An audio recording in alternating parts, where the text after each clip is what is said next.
Bonsoir. Les signes indiquant les temps de la fin sont de plus en plus visibles sur la terre. Inondations, incendies, tremblements de terre, tempêtes de sable.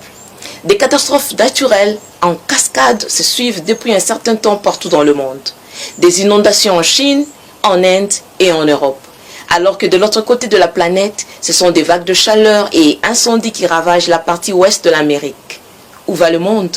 Tous les signes prédits par les prophètes s'accomplissent sous nos yeux. Suivez ces récits de Billy Omeonga.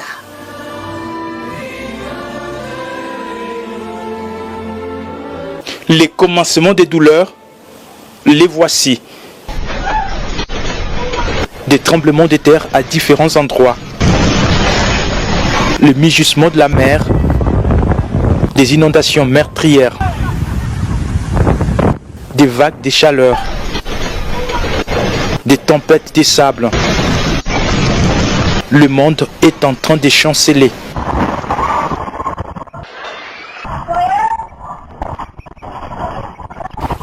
Plus aucun espoir.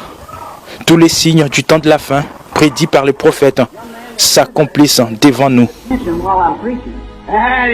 Le puissant tremblement de terre qui a eu lieu en Alaska à l'époque des frères Branham vient encore de se reproduire plus de 50 ans après dans les mêmes États aux États-Unis d'Amérique.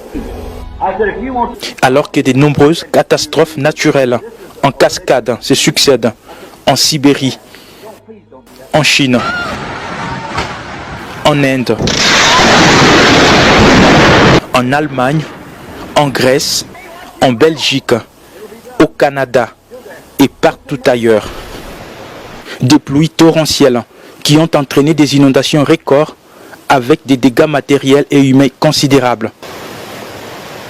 Et de l'autre côté de la planète, dans des régions considérées comme les plus froides du monde, un paradoxe.